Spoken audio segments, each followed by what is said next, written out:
बस अहिले बोर्डर बन्द गर्ने र अस्ट्रेलियनहरूलाई जोगाउने, बिस्तारी विदेश भएका अस्ट्रेलियनहरूलाई लाने, आवश्यक परेका र आर्थिक रूपमा अत्याधिक रूपमा अस्ट्रेलियालाई आवश्यक परेका केही व्यक्ति र विशेषहरूलाई मात्र लाने हुने। यो वर्षको अन्तिमबाट चाहिँ केही न केही विदेशी विद्यार्थीहरू अस्ट्रेलिया सहज रूपमा इन्ट्री भएको देख्न पाउँछौँ। उन विद्यार्थीहरूलाई त्यो काम गर्न नपाउने, यहाँ पनि अभिभावकको रोजगारी या कमाइ नहुने, यो सबै कुराले अत्यन्त गाह्रो परिस्थिति थियो। खानलाई गाह्रो हुने, कतै भन्न कोठाको भाडा तिर्न नसकेको कारणले निकालिने, यस्ता नेपाली विद्यार्थीहरूलाई कहाँ कस्तो किसिमको असर परेको छ, त्यही अनुरूप कसरी सहयोग गर्न सकिन्छ भनेर हामीले एउटा पुलको काम गऱ्यौँ। फर्किने हो त नेपालभन्दा होइन, हामी यहीँ बस्न पाउनु पऱ्यो, तर यहाँ अलि सहज बनाइदिने कुरालाई प्रयत्न गरिदिनु पऱ्यो। हिजो त्यो पहिलोचोटि कोभिड सुरु हुँदै गर्दा चाहिँ गाह्रो थियो भने आजको परिस्थितिमा त उनीहरू धेरै सहज परिस्थितिमा छन्, पहिला जस्तो गाह्रो परिस्थितिमा छैन। जस्तै अस्ट्रेलिया, न्युजिल्यान्ड जस्ता कुरा गर्नु, देशका कुरा गर्नुहुन्छ भने उनीहरूले कम्प्लिटली नयाँ विद्यार्थी होस् या विगतमा पढिरहेका विद्यार्थीहरू देश बाहिर गएकाहरूलाई ट्राभल एक्जेम्सनलाई आवेदन दिन पाउने, कसैको स्वीकृत भएमा जान पाउने, होइन भने अब जहिले बोर्डर सहज रूपमा उनीहरूलाई इन्टरनेसनल स्टुडेन्टलाई लाने एउटा उनीहरूको मेकानिजम भन्छ, त्यसपछि मात्र जान पाउने भनेको छ। कुनै विद्यार्थीलाई काहीँ समस्या छ भने हामीलाई आएर जानकारी गराउनु भयो भने चाहिँ हामीलाई अझ पत्रचार गरेर त्यो कुरालाई सहजीकरण गरिदिन सजिलो हुन्छ।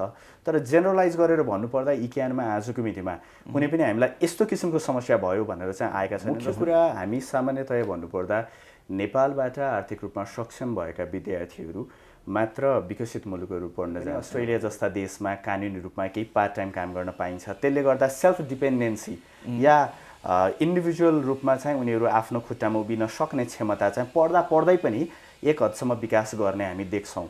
त्यो कारणले गर्दाखेरि पनि अस्ट्रेलिया जस्तो विकसित मुलुकमा नेपाली विद्यार्थीहरूको अट्र्याक्सन हो भन्ने हामी बुझ्छौँ। भने अस्ट्रेलियामा हामी डलरमा खर्च गरेर बाँच्नु पर्थ्यो भने आज घरमै बसेर बाँच्न पाएको छौँ। त्यो त नेपालै बसेर अहिले अनलाइन माध्यमबाट पढ्नेहरूले पनि कोर्स कम्प्लिट गरिसकेपछि अस्ट्रेलिया गएर त्यो प्राप्त गर्ने कुरालाई अस्ट्रेलियन गभर्मेन्टले सुनिश्चित गरेको छ। जस्तै फी तिरिसकेको तर युटिलाइज नभएका फीहरू चाहिँ रिफन्डको लागि अब म नजाने भएँ, नआउने भएँ भनेर रिफन्ड एप्लिकेसन फर्म भरेर त्यो सम्बन्धित शिक्षण संस्थामा पठाएर आवश्यक भनेर कागजी प्रक्रियाहरू, अन्य डकुमेन्ट इभिडेन्सहरू पठाएर विद्यार्थीले रिफन्ड रिक्वेस्ट गर्न सक्छन्।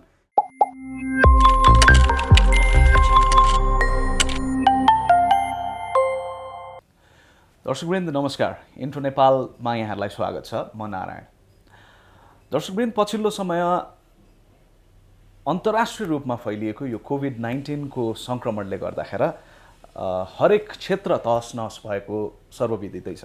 त्यसमा पनि खास गरेर नेपालबाट विदेश अध्ययन गर्न जाने विद्यार्थीहरू निकै ठुलो मर्कामा छन्, चाहे त्यो कुनै पनि देशमा होस्। र यो बिचमा त्यहाँ रहेर अध्ययन गर्दै गरेका विद्यार्थीहरूको समस्या एकातिर छ भने अर्कातिर नेपालमा रहेर विदेश अध्ययनको लागि अनुमति लिइसकेका, विदेश अध्ययनको लागि सम्पूर्ण प्रक्रियाहरू पुरा गरेर त्यहाँको युनिभर्सिटीलाई, क्याम्पसलाई पैसा समेत बुझाइसकेका विद्यार्थीहरू अर्को मर्कामा छन्। यो बिचमा हामी यो लकडाउनको अवधि, यो कोभिड सङ्क्रमण त्यसपछि लकडाउनको अवधि पनि लम्बिँदै गएको छ र पछिल्लो समय यसको दोस्रो लहरले गर्दा झन् विद्यार्थीहरू आक्रान्त भएका छन्। उनीहरूका परिवारमा, उनीहरूको घर परिवारमा पनि निकै ठुलो पीडा छ। विदेशमा अध्ययन गरिरहेका विद्यार्थीहरूको समस्या, नेपालबाट अध्ययन गर्न जाने विद्यार्थीहरूका समस्या, तिनको समाधानका विषयमा आज हामी छलफल गर्नका लागि नेपाल शैक्षिक परामर्श सङ्घका अध्यक्ष प्रकाश पाण्डेसँग छौँ। प्रकाशजी, कार्यक्रममा स्वागत छ यहाँलाई। धन्यवाद। विषय उठान भइसकेको छ। यो विषयमै लामो समयदेखि यहाँहरू माथापछि गरिराख्नु भएको छ, कामहरू गरिराख्नु भएको छ। अब सर्वप्रथम चाहिँ नेपालमा यति बेला शैक्षिक परामर्श सङ्घलाई तपाईँ प्रतिनिधित्व गर्नुहुन्छ, उहाँहरूलाई नेतृत्व गर्नुहुन्छ। परामर्श सङ्घको अवस्था, परामर्शदात्रीहरूको अवस्था कस्तो छ? परामर्श सङ्घ त अब छाता सङ्गठन नै भयो।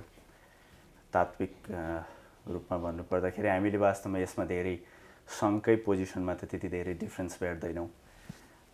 यसले हिजो उठाउने आवाज र आज उठाउने आवाजमा केही फरक पाउँछौँ, तर समग्रतामा व्यवसायीको कुरा गर्छौँ भने चाहिँ विगत 16 महिनामा नेपालमा भएका शैक्षिक परामर्शदात्री जसले स्वदेशभित्रका लागि केही हदसम्म, त्योभन्दा बढी बाहिर पढ्न जाने विद्यार्थीहरूलाई जुन काउन्सिलिङ गर्ने गर्छौँ, यो व्यवसाय लगभग ठप्पको अवस्थामा छ।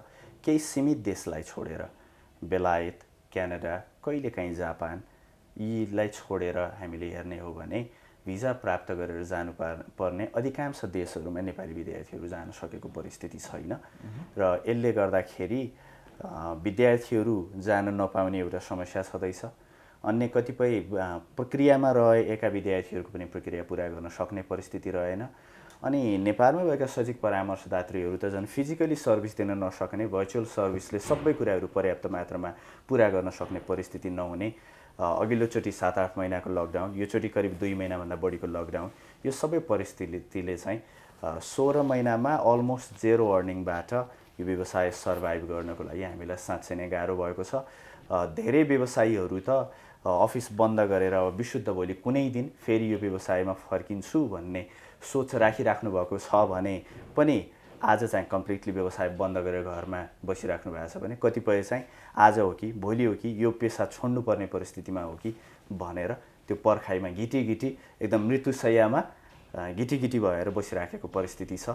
हामीले सरकारसँग यो क्षेत्रलाई जोगाउनका लागि कयौँ प्रयत्न गर्दै गर्दा सरकारबाट केही छिटफुट हामीलाई सुविधाहरू दिँदै गर्दाखेरि पनि यो क्षेत्र चाहिँ अहिले अत्यन्त अप्ठ्यारो अवस्थामा छ। अब यो भयो यो सिलसिलामा अब तपाईले देखाएको जुन सिनारियो छ यो सिलसिलामा तपाईहरुले गर्ने शैक्षिक परामर्श संघले गर्ने असिस्टेन्सहरु हैन उहाँहरुलाई राहतको लागि गर्ने कार्यक्रमहरु यहाँले प्रशस्त गरेको पनि हामीले बुझ्यौं। तथापि पनि यो अवस्था छ यहाँले जानकारी गराइहाल्नु भयो।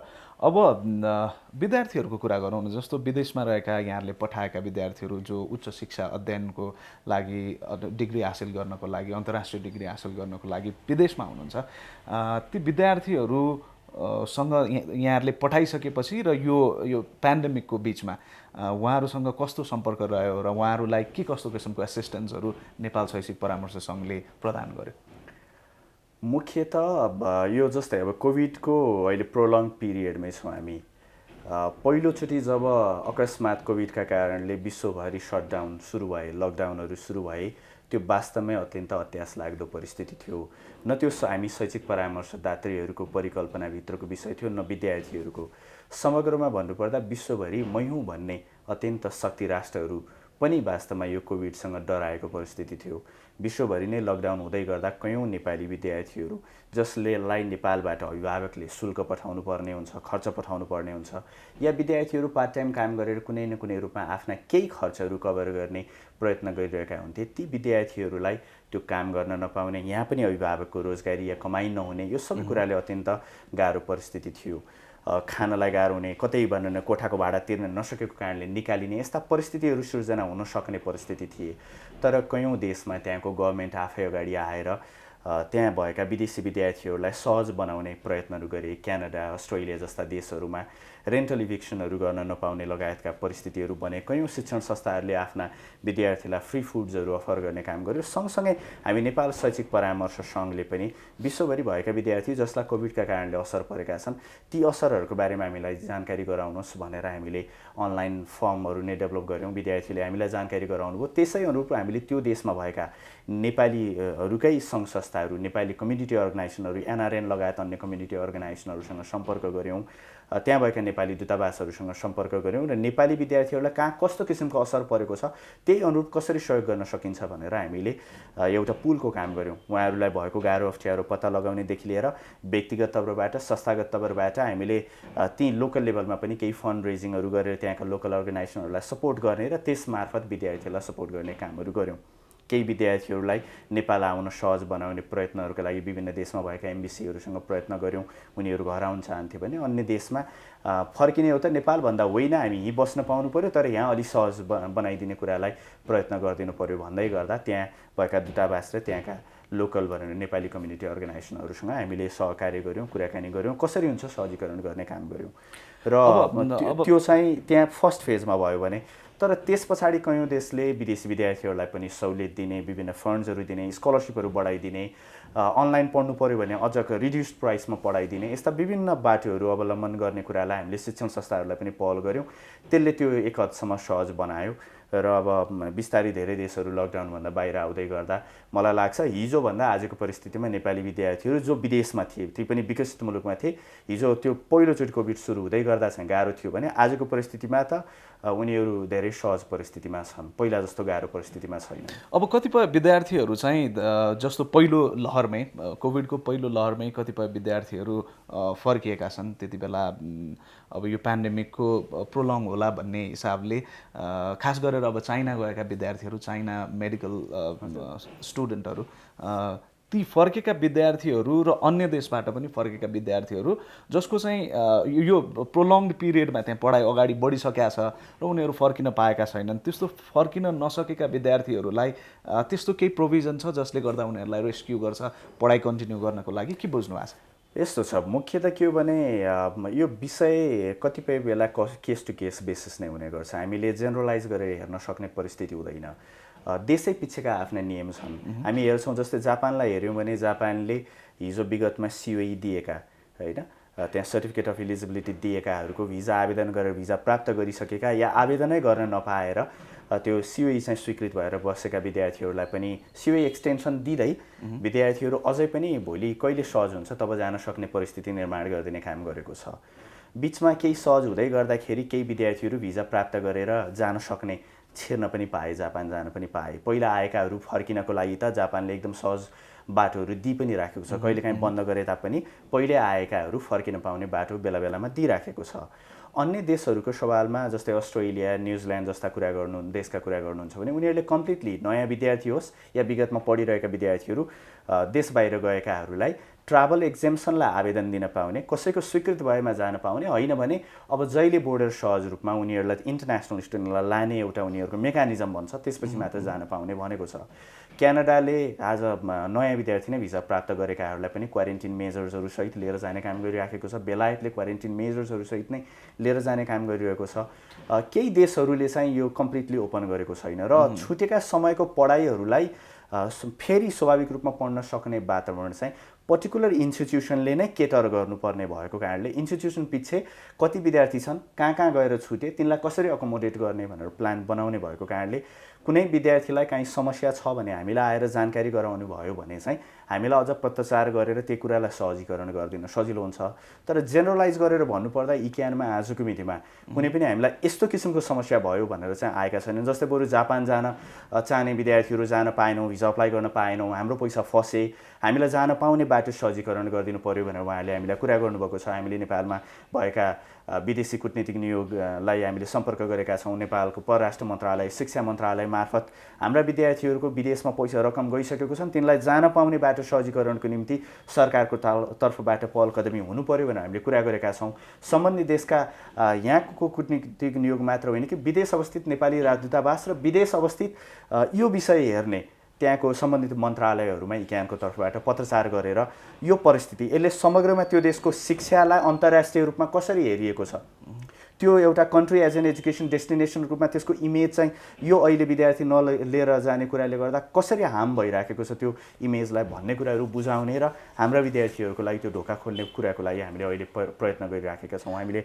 अस्ट्रेलियातिर पनि ती टाइपका पहलहरू गरिराखेका छौँ। त्यो भएर अस्ट्रेलियामै बेस भएर अस्ट्रेलियामा फोकस भएर कुरा गरौँ कि अस्ट्रेलियाले पहिलो लहरलाई राम्रैसँगले अस्ट्रेलियाले त्यसलाई म्यानेज गर्यो भनेर सबैतिर व्यापक रूपमा यसको प्रचार प्रसार पनि भयो र त्यहाँ भइरहेका विद्यार्थीहरूलाई त्यसले सहज गरायो। तर जुन अब उसले बोर्डर क्लोज गरेका कारणले गर्दाखेरि कतिपय विद्यार्थीहरूले भिजा पाएका छन् र कलेजको युनिभर्सिटीको शुल्क पनि बुझाएका छन् र तिनीहरूले एउटा सेमेस्टर जति लगभग नेपालमै बसेर अनलाइन पढि पनि सके।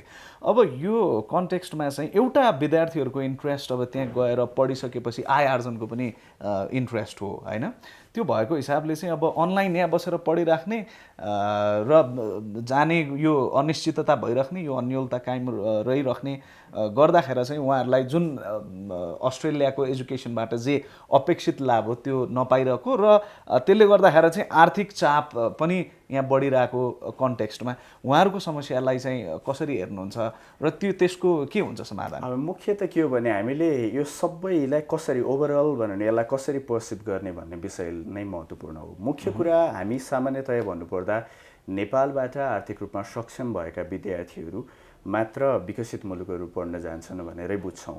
त्यही भएर नेपाली विद्यार्थीहरूले ब्याङ्कबाट ऋण लिएर या अभिभावकको विगतको उनीहरू बचतहरूबाट- आय आर्जनको होइन, म यो त्यहाँ पनि उद्देश्य- आउँछु यो सबै पर्सपेक्टिभबाट आफ्नो राइट फाइनेन्सियल प्लानिङ गरेर अप्लाई गर्नुभएको हुन्छ।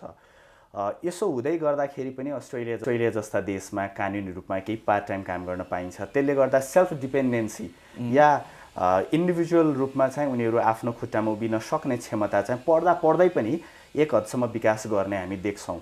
त्यो कारणले गर्दाखेरि पनि अस्ट्रेलिया जस्तो विकसित मुलुकमा नेपाली विद्यार्थीहरूको अट्र्याक्सन हो भन्ने हामी बुझ्छौँ। अब अहिलेको परिस्थितिमा नेपालै बसेर अनलाइन माध्यमबाट पढ्दै गर्दा जुन आर्थिक रूपमा चाहिँ हामीले समृद्धि खोज्छौँ त्यो बाटो चाहिँ बन्द हुन्छ भन्ने बाटो म बिल्कुल त्यसरी लिन्न। किन यहाँ हामीले हेर्ने हो भने अस्ट्रेलियामा हामी डलरमा खर्च गरेर बाँच्नु पर्थ्यो भने आज घरमै बसेर बाँच्न पाएको छौँ। सस्तो भनेर खर्चमा बाँच्न पाइराखेको छौँ भनेपछि कस्ट अफ लिभिङ त आज सस्तोमा पनि त्यही कोर्स पढिरहेको छौँ, यताबाट बचत भइरहेको छ। हामीले एउटा सोच्ने विषय हो। अर्को हाम्रो वहीँ गएर एक्सपोजर लिने विषय चाहिँ पाएनौँ भन्ने हो भने यस त्यहाँ चाहिँ केही भन्न सकिन्छ। तर फेरि अस्ट्रेलियन गभर्मेन्टले अर्को केही नियम ल्याइदिएको छ भने जुन स्टुडेन्टहरूले यो पेन्डेमिकको टाइममा बाहिर नै बसेर अनलाइन माध्यमबाट पढे भने पनि भोलि कोर्स कम्प्लिट गरिसके पोस्ट स्टडी वर्क भिजा जुन चाहिँ सामान्यतया स्टुडेन्टले पढाइको टाइममा चाहिँ कमाइ होइन कि पढाइ पछाडि एक्सपोजर एक्सपिरियन्स र कमाइ आफूले गरेको लगानी पनि उठाउने अवसरको रूपमा जुन अस्ट्रेलियन गभर्मेन्टले डिजाइन गरेको एउटा post study work visa period छ त्यो त नेपालै बसेर अहिले अनलाइन माध्यमबाट पढ्नेहरूले पनि कोर्स कम्प्लिट गरिसकेपछि अस्ट्रेलिया गएर त्यो प्राप्त गर्ने कुरालाई अस्ट्रेलियन गभर्मेन्टले सुनिश्चित गरेको छ। भनेपछि विद्यार्थीले आज पार्ट टाइम काम गर्न पाइन, आज अनलाइन पढ्दै गर्दा फीमा डिस्काउन्ट भएको छ, त्यसले गर्दा अलि सस्तोमा पढ्न पाइएको छ, घरै बसेर पढ्न पाइएको छ, अभिभावकबाट टाढा भइएन, मानसिक रूपमा त्यहाँ बन्द भएर लकडाउन भएर बस्नु पर्दाको पीडा त्यो फेस गर्नु परेन, यहाँ बाँच्ने कुरामा खर्च जोगियो। भोलि यहाँ अहिले अनलाइन बसेर पढेका कुरा चाहिँ रिकग्नाइज भएर अब बाँकी समय जब गएर कोर्स कम्प्लिट गरिन्छ छिटो कम्प्लिट गर्ने बित्तिकै छिटो वर्कफोर्स जोइन गर्न पाइयो। त्यो post study work visa period completely enjoy गरेर एक्सपिरियन्स एक्सपोजर र अर्निङ पनि गर्न पाइयो। सँगसँगै यदि यो कोभिडका कारणले कसैले भिजा प्राप्त गरेको पिरियडभित्र कोर्स कम्प्लिट गरेन भने उसले भिजा एक्सटेन्सनलाई अप्लाई गर्दै गर्दाखेरि पनि अस्ट्रेलियन गभर्मेन्टले भिजा शुल्क नलिने भनेर पनि पहिले निर्णय गरिदिएको छ। भनेपछि यो हिसाबले हेर्ने हो भने वास्तवमा नेपाली विद्यार्थीलाई अहिले सर्ट टर्ममा चाहिँ कतै हाम्रो पैसा त्यो देशमा गयो, लगानी अनुरूप छिटो गएर पढेर भ्याउन पाइएन, पढ्न सकेन। अहिले यहीँ बसेर पनि अनलाइन फुल कोर्स लोड लिएर पढ्न पाउने प्रावधान दिएका छन्। झन् अस्ट्रेलियामा फिजिकल कोर्स पढ्नुभन्दा अनलाइन कोर्स पढ्नलाई सस्तो छ। त्यो भएर समग्रमा यसरी इन्जोय गर्न सकिन्छ। तर अब कहिलेकाहीँ आर्थिक हैसियत वास्तवमै त्यो लेभलमा नभएर पनि साँच्चै नै आफ्नो परिवारको प्रगतिका निम्ति, आफ्नो व्यक्तिगत जीवनमा प्रगतिका निम्ति गाह्रो अप्ठ्यारो सहेर पनि ऋण जुटाएर पनि म एउटा राम्रो देशमा राम्रो शिक्षा लिन्छु, छिटोभन्दा छिटो एउटा राम्रो ह्युमन रिसोर्सको रूपमा आफूलाई विकास गर्छु, छिटो वर्कफोर्स जोइन गर्छु भन्ने विद्यार्थीहरूको लागि चाहिँ यो समय यसरी ढिलो हुँदै गर्दा लगानी अनुरूपको अनि फेरि यहाँ ब्याज बुझाउँदै जानुपर्ने यो परिस्थिति चाहिँ पक्कै त्यस्ता केही सीमित वर्गको लागि चाहिँ गाह्रो छ। त्यो भएर हामी शैक्षिक परामर्शदात्रीको हैसियतमा चाहिँ हामीले सधैँ बुझ्ने विषय या अस्ट्रेलियन गभर्मेन्टको भिजा प्रक्रियामा बुझ्ने विषय चाहिँ के हो भने आर्थिक रूपमा सक्षम व्यक्तिहरूले नै मात्र ती देश जान्छन्, पढ्ने प्रयत्न गर्छन् भन्ने हो। त्यो भएर कहिलेकाहीँ नगन्य मात्रामा यस्ता केसेसहरू अहिले पनि भइरहेका छन् भन्ने हामी ठान्दछौँ। अहिले यहाँले पछिल्लो इक्जाम्पलमा जुन किसिमको परिवारहरू लिएर आउनुभयो त्यही परिवारलाई नै कन्सिडर गरौँ। त्यो परिवारमा त अहिले तपाईँले उल्लेख गर्नुभयो जस्तै अस्ट्रेलियामा गएर एउटा समृद्धि देख्ने अथवा यहाँ बसेर ठुलो लगानी ठुलो पैसा चाहिँ त्यहाँको कलेज युनिभर्सिटीलाई बुझाइसकेको र यहाँनिर निरन्तर ब्याज तिरिरहेको परिवारको त्यस्तो परिवारमा त अहिले मानसिक रूपमा विक्षिप्त अवस्थामा विद्यार्थीका अभिभावकहरू छन् नि। यो त्यो अवस्था यहाँहरूले पनि बुझ्नुभएकै अवस्था छ। कतिपय विद्यार्थीहरू सम्पर्कमा आएका पनि होलान्। उहाँहरूको केसमा चाहिँ उहाँहरूको अबको आशा उहाँहरूलाई दिन सकिने होप के हो? मुख्यतः अब अस्ट्रेलियन गभर्मेन्टले भर्खरै मात्र पनि केही नयाँ अनाउन्समेन्टहरू गरेको छ। उनीहरूले 4वटा फेजमा अबको अस्ट्रेलियाको यो कोभिड कन्ट्रोललाई चाहिँ नर्मल सिचुएसनमा लिएर जाने। हिजो चाहिँ अस्ट्रेलियाले हामी कहिले बोर्डर खोल्छौँ अनिश्चित छ, हामी कहिले कोभिडबाट बाहिर निक्लिन्छौँ भन्ने टाइपको कुरामा एकदम एउटा निश्चित अवधि निश्चित प्रक्रियाको बारेमा त्यति डिस्कसन गरेको हामी पाउँदैन थियौँ। बस अहिले बोर्डर बन्द गर्ने र अस्ट्रेलियनहरूलाई जोगाउने, बिस्तारै विदेश भएका अस्ट्रेलियनहरूलाई लाने, आवश्यक परेका र आर्थिक रूपमा अत्याधिक रूपमा अस्ट्रेलियालाई आवश्यक परेका केही व्यक्ति र विशेषहरूलाई मात्र लाने उनीहरूको प्रयत्नको कुरा थियो भने योचोटि चाहिँ अस्ट्रेलियन गभर्मेन्टले अब हामी भ्याक्सिनेसन प्रोग्रामलाई अत्यन्तै स्पिडमा लिएर जान्छौँ। फेज 1, फेज 2, फेज 3, फेज 4 गरेर हामी विदेशमा भएका नेपाली अस्ट्रेलियनहरूलाई लगायत विदेशी विद्यार्थी या अन्यलाई पनि ल्याउने बाटोहरू खोल्छौँ भनेर एउटा प्लानहरू बनाइसकेको छ। अहिलेको हिसाबले हेर्दाखेरि एकदमै छिट्टोमा 2022 को बिगिनिङ, ढिलोमा 2022 को जुलाईसम्म अब आकलनको हिसाबले, किनभने अस्ट्रेलियाले यो भ्याक्सिनेसन टाइमली गरेर भ्याउन सक्छ भन्ने हामीले आकलन गरेको आधारमा त्यो देखिन्छ। त्यो भएर अहिलेसम्म यो गाह्रो अप्ठ्यारो गऱ्यौँ भने अब पक्कै अब आगामी 5-7 महिनाको लागि अझ थप राइट तरिकाले प्लान गर्ने, पैसा तिरिसकिएको छ भने अब जानै पाइएन भनेर नबस्ने, यहीँ बसेर पनि अनलाइन माध्यमबाट पढेर छिटोभन्दा छिटो भोलि कोर्स भ्याउन सक्ने आधारहरू आफूलाई तयार गर्ने, जसले गर्दा छिटो गएर वर्कफोर्स जोइन गरेर यो काम गर्न सक्ने परिस्थिति निर्माण गर्ने सवालमा पनि मलाई लाग्छ विद्यार्थी र अभिभावकहरू सजग हुनुपर्छ। अवस्थाहरूमा परिवर्तन आएका छन्, आर्थिक अवस्थामा परिवर्तन भएकै कारणले विदेश गएर पढ्न सक्ने परिस्थिति हुँदैन भने मलाई लाग्छ आफ्नो डिसिजनमै पनि चेन्ज गर्नुपर्ने विषय पनि सोच्नुपर्ने विद्यार्थी र अभिभावकले समय हो। इन केस अब यही मैले तपाईँलाई यही नै प्रश्न गरेँ, इन केस त्यो गर्ने हुँदै गर्दाखेरि चाहिँ कतिपय फ्यामिलीमा यो डिस्कसन भइ पनि रहेको होला कि चाहिँ अब जति रिट्रिभ हुन्छ हाम्रो, हामीले बुझाइसकेको पैसा जति रिट्रिभ हुन्छ हामी त्यो लिएर चाहिँ अब त्यो एउटा सपनालाई हामीले थाती राख्ने, नत्र चाहिँ अब लाइफ नै के हो भन्ने स्थितिमा हुने परिवार त्यस्तो विद्यार्थीहरूको लागि चाहिँ त्यो के रहन्छ? त्यो पनि बाटो छ। जस्तै फी तिरिसकेको तर युटिलाइज नभएका फीहरू चाहिँ रिफन्डको लागि अब म नजाने भएँ, नआउने भएँ भनेर रिफन्ड एप्लिकेसन फर्म भरेर त्यो सम्बन्धित शिक्षण संस्थामा पठाएर आवश्यक भनेर कागजी प्रक्रियाहरू, अन्य डकुमेन्ट इभिडेन्सहरू पठाएर विद्यार्थीले रिफन्ड रिक्वेस्ट गर्न सक्छन् र त्यो सामान्यतया कम्प्लिट डकुमेन्ट्सहरू बुझाएको 28 दिनभित्रमा प्रोसेस गरेर अस्ट्रेलियन कलेज युनिभर्सिटीहरूले रिफन्ड गर्ने प्रक्रिया छ। यदि कुनै विद्यार्थीहरूलाई चाहिँ त्यो पनि यदि भनेर होइन म अब जान्न भन्ने लाग्छ, विगतमा फी बुझाउनु भयो भने त्यो फिर्ता गर्ने बाटो छ। त्यो पनि एउटा अप्सन चाहिँ विद्यार्थीहरूले सोच्न सक्छन् यदि उहाँहरू साथै अब फर्दर लस या फर्दर यो विषयलाई चाहिँ म अगाडि बढाउन चाहन्न भन्ने विद्यार्थीहरूले त्यो पनि बाटो। यस्तो छ किनभने हामीलाई वास्तवमा कसैले कम्प्लेनै गरेको छैन। मेजर प्रब्लम चाहिँ के हुन्छ भने नि, मलाई प्रब्लम थाहा भयो भने पो सोल्युसनको लागि लाग्न सजिलो हुन्छ। If you have any issues भनेर हामी त्यही बेला बार सोध्छौँ मेम्बरलाई, हामी तिमीहरूलाई केही प्रब्लम छ भनेर मेल पठाउँछौँ, हामी कहाँ रिपोर्टै हुँदैन भने अब के आधारमा बोल्ने भन्ने हुन्छ क्या। जस्तै जापानको हामी कहाँ आउँछ, अस्ट्रेलियाको आउँछ रिफन्ड इस्युजहरू। अहिले अस्ट्रेलियाको 2टा रिफन्ड इस्युजमा म आफैले युनिभर्सिटीहरू कलेज टाइममा गर्दैन भनेर म इक्यानबाटै चाहिँ भनेर अहिले प्रयत्न गर्दैछु। मैले हिजो मेल लेख्ने बित्तिकै आज एउटा युनिभर्सिटीले हामी नेक्स्ट 15 डेजभित्रमा हामी रिजल्भ गरिसक्छौँ भनेर रिप्लाई गर्ने भइसकेको छ। अब तिमीहरूले के हो प्रब्लम, किन यो विद्यार्थीको गर्दा होइन, हाम्रो यहाँ केही टेक्निकल हिकअप्स भएछ, विल रिजल्भ विदिन 15 डेज भनेर त्यो भनेको छ होइन। अब त्यो हिसाबले अब यहाँले त्यो अस्ट्रेलिया, खास गरेर हामी अस्ट्रेलिया फोकस भएर कुरा गरिराख्दाखेरि अस्ट्रेलिया अथवा कुनै पनि देश जस्तो यहाँबाट पैसा बुझाइसकेका विद्यार्थीहरूले रिफन्ड गर्ने विषयमा चाहिँ त्यो क्वेरी लिएर अथवा यो समस्या लिएर हामीलाई यो गरिदिनु भनेर आएका विद्यार्थीहरू त्यस्तो केही इन्स्टान्सेसहरू तपाईँसँग छ? युजली यो विद्यार्थी स्वयंले रिफन्डलाई अप्लाई गरिसके पछाडि नै अधिकांश शिक्षण संस्थाले यस्ता समस्याहरू टाइमली नै रिजल्भ गर्छन्। तर कहिलेकाहीँ यस्ता छिटफुट घटनाहरू हुने गर्छन्। रिसेन्टली हामी कहाँ इक्यानमा पनि एउटा दुईटा त्यस्तो केसहरू आएको छ। हामीले युनिभर्सिटीहरूसँग पत्रचार गरेर त्यस्ता रिफन्डको प्रब्लमहरू हामीले रिजल्भ गराउने काम गरिरहेका छौँ अहिले रिसेन्टली पनि।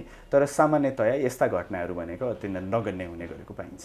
अब यहाँको नलेजले, यहाँको अहिलेसम्मको अस्ट्रेलियन अथोरिटीहरूसँगको सम्पर्कले चाहिँ अब कति चाँडो चाहिँ यो उल्झनमा बसेका अथवा यो अन्यलमा बसेका विद्यार्थीहरूको how fast do you see this problems being taken care? Exactly अब इमिडिएटली कुनै डेटलाई नै अनाउन्स गर्नु त मलाई लाग्छ अस्ट्रेलियन अथोरिटी बाहेकहरू कसैले भन्न सक्दैन। तर करेन्ट प्रोग्रेस जुन अस्ट्रेलियन गभर्मेन्टले अहिले 4 फेज प्लानहरू बनाएको छ त्यो सबै कुरालाई हेर्दाखेरि चाहिँ we can expect something good by end of this year.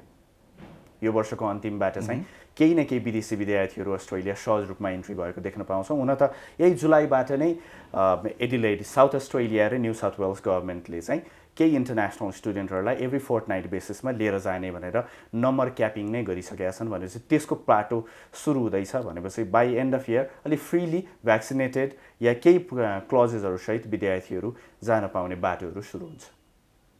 हस्, समय दिनुभयो, समय र संवादको लागि तपाईँलाई धेरै धेरै धन्यवाद। मलाई पनि यहाँहरूको प्रोग्राम मार्फत विद्यार्थी अभिभावक माझ पुग्ने मौका दिनुभयो, त्यसको लागि धन्यवाद।